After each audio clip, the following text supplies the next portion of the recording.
اعوذ باللہ من الشیطان الرجیم بسم اللہ الرحمن الرحیم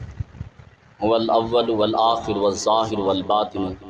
وهو بكل شیء علیم۔ یہ سورۃ حدید کی آیت نمبر 3 تھی، اور جو نبی علیہ الصلوۃ والسلام کی عظمت اور شان کے لیے وہ ڈسکس ہو رہی تھی ہماری بات، اور اس پر علامہ مفتی احمد یار خان نعیمی رحمۃ اللہ علیہ نے تفسیر نعیمی کے اندر یعنی ایک صفت میں نے وہ ظاہر والباطن کہ حضرت محمد صلی اللہ علیہ وسلم وہ ظاہر ہیں اس دنیا کائنات کے اندر کی، اور دوسری آخر کی، اور تیسری جو ہے وہ ظاہر والباطن کہ آپ صلی اللہ علیہ وسلم ظاہر بھی ہیں اور باطن بھی ہیں۔ ظاہر مطلب ہر جگہ ہر طرح سے آیا۔ اگر میں تشبیہ نہ دوں، تھوڑی سی ویسے ایک مثال دوں تاکہ ایک سمجھ میں آ جائے کہ اللہ تعالیٰ کی ذات، یہی صفات اللہ کی ذات کے بھی ہے۔ اللہ ظاہر بھی ہے اور باطن بھی ہے، یعنی ظاہر ایسا ہے نظر بھی نہیں آتا، وہ ظاہر بھی ہے۔ رب نظر بھی نہیں آتا اور ظاہر بھی ہے۔ اگر آپ دیکھیں آسمان زمین کی ہر چیز کے اندر، ہر چیز انسان کی یہ جو چیزیں ہیں سر سے لے کر پاؤں تک، خود انسان پر غور کریں، یہ چیزیں بھی رب کے ایک ہونے پر دلیل ہیں۔ کائنات کی ساری چیزیں جو رب کے ایک ہونے پر دلیل ہے، یعنی یہ ظاہر ہونے پر دلالت کرتی ہے۔ تو اس پر جو ہے وہ اللہ تعالیٰ نے محمد مصطفیٰ صلی اللہ علیہ وسلم کی یہ جو صفت بیان کی وہ ظاہر والباطن کہ نبی علیہ الصلوۃ والسلام ظاہر بھی ہیں اور باطن بھی ہیں۔ پھر اس پر جو دلیل ہے کہ یعرفونہ کما یعرفون کہ وہ ظاہر ایسے ہیں کہ ہر ایک چیز اس کو پہچانتی ہے، یعنی اس پر دلیل یہود کو پیش کیا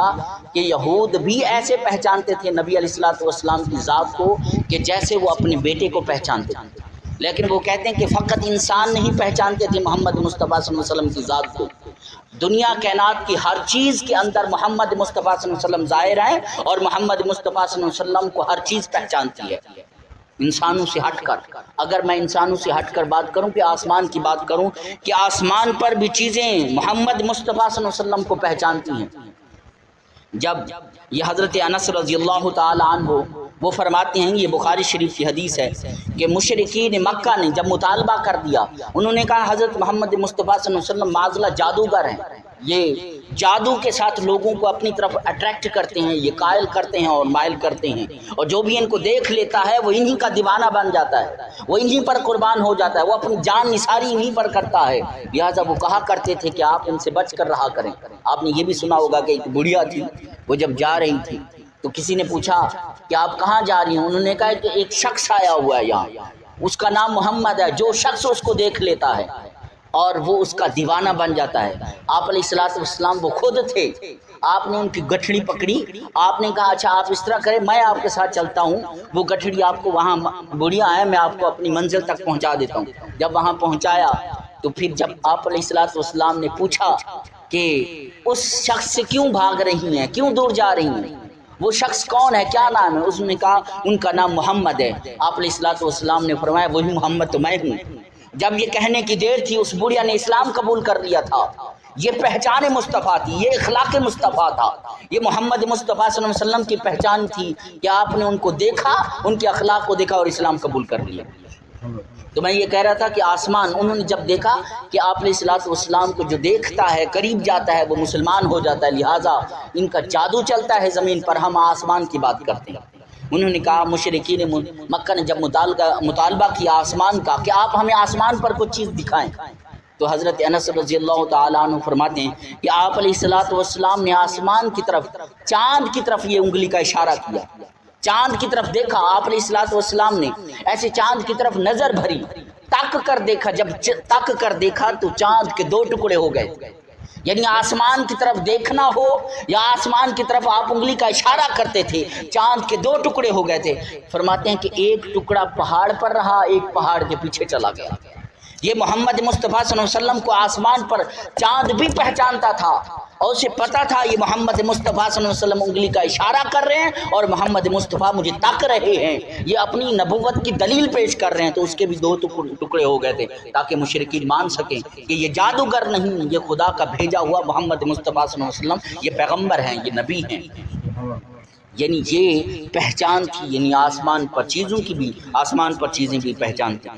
اور پھر یہ بھی حضرت انس رضی اللہ تعالیٰ عنہ کی روایت ہے، یہ بخاری شریف کی حدیث ہے کہ حضرت انس رضی اللہ تعالیٰ عنہ وہ فرماتے ہیں کہ مدینہ کے اندر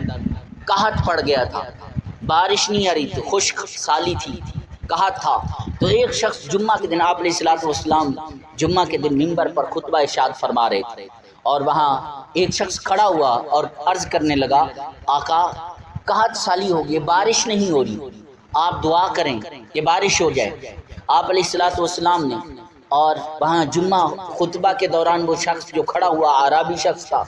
آپ علیہ الصلوۃ والسلام نے آسمان کی طرف تک کر دیکھا، تکنے کی دیر تھی، کہتے ہیں اسی وقت پہلے بادل نہیں تھے، آپ علیہ الصلوۃ والسلام نے نظریں اٹھائی، آسمان کی طرف دیکھا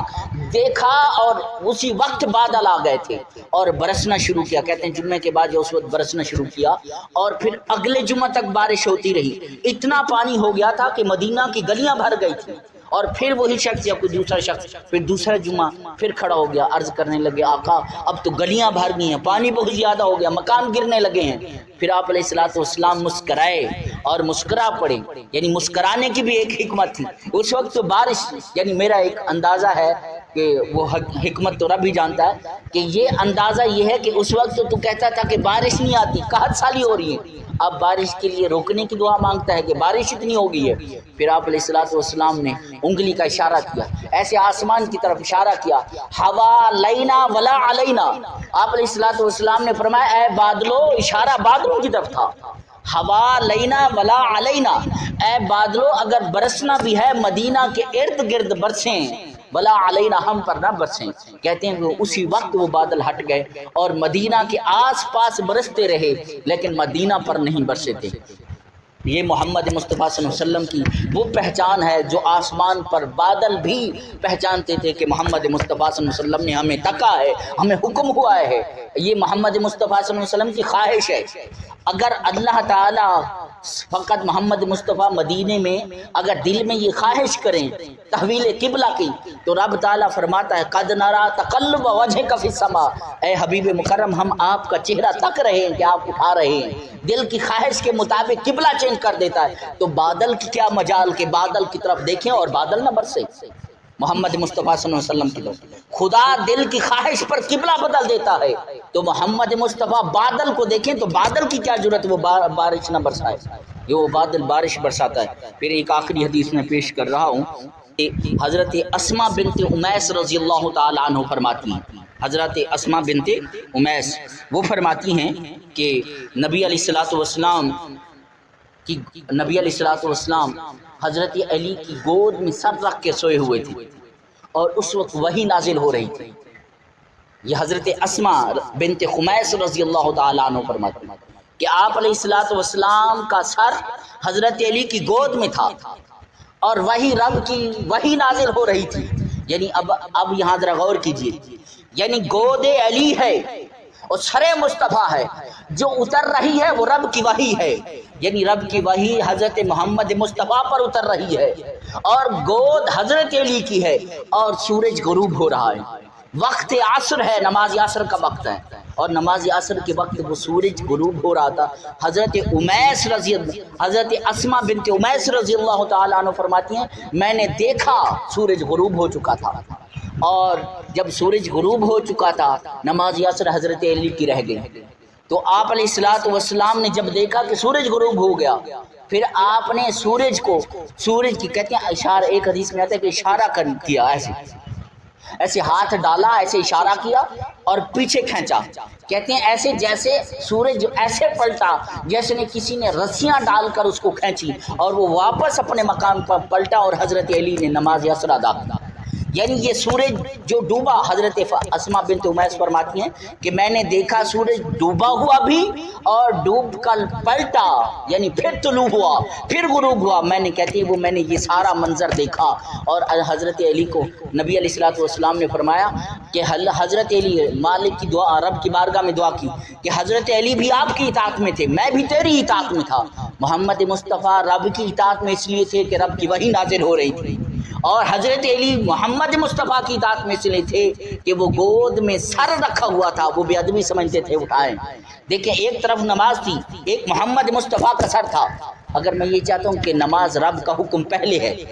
رب کا حکم پہلے ہے، رب سب سے بڑی اعلیٰ ذات ہے، چاہیے تو یہ تھا کہ پہلے نماز ادا ہوتی، لیکن کہا نہیں، اصل نماز تو یہی ہے، محمد مصطفیٰ کا چہرہ تکنا ہے، محمد مصطفیٰ کے ادب میں رہنا، یہی نماز ہے۔ کہنے کا مقصد یہ ہے کہ یہ آسمان کی چیزیں تھیں کہ وہ سورج بھی پہچانتا تھا، یعرفونہ کما یعرفون ابناءہم، کہ جیسے یہود پہچانتے تھے کہ محمد مصطفیٰ کو ایسے جیسے اپنے بیٹوں کو پہچانتے ہیں۔ کہا جاتا ہے کہ فقط انسان نہیں پہچانتے، آسمان کی ہر چیز پہچانتی ہے، یعنی چاند بھی محمد مصطفیٰ کو پہچانتا ہے، سورج بھی محمد مصطفیٰ کو پہچانتا ہے، آسمان بھی محمد مصطفیٰ کو پہچانتا ہے، بادل بھی محمد مصطفیٰ کو پہچانتے ہیں، فقط نظر اٹھانے کی دیر ہے، خواہش ہو اسی کے مطابق ویسے بدل جاتے ہیں، بارش دینے والا بارش دیتا ہے، ڈوبنے والا طلوع ہو جاتا ہے، اور آسمان نبوت کی، چاند نبوت کی دلیل بن کر ٹوٹتا بھی ہے ٹوٹتا بھی ہے۔ یہ محمد مصطفیٰ کی، یہ آسمان کی چیزیں ہیں جو محمد مصطفیٰ کو پہچانتی ہیں۔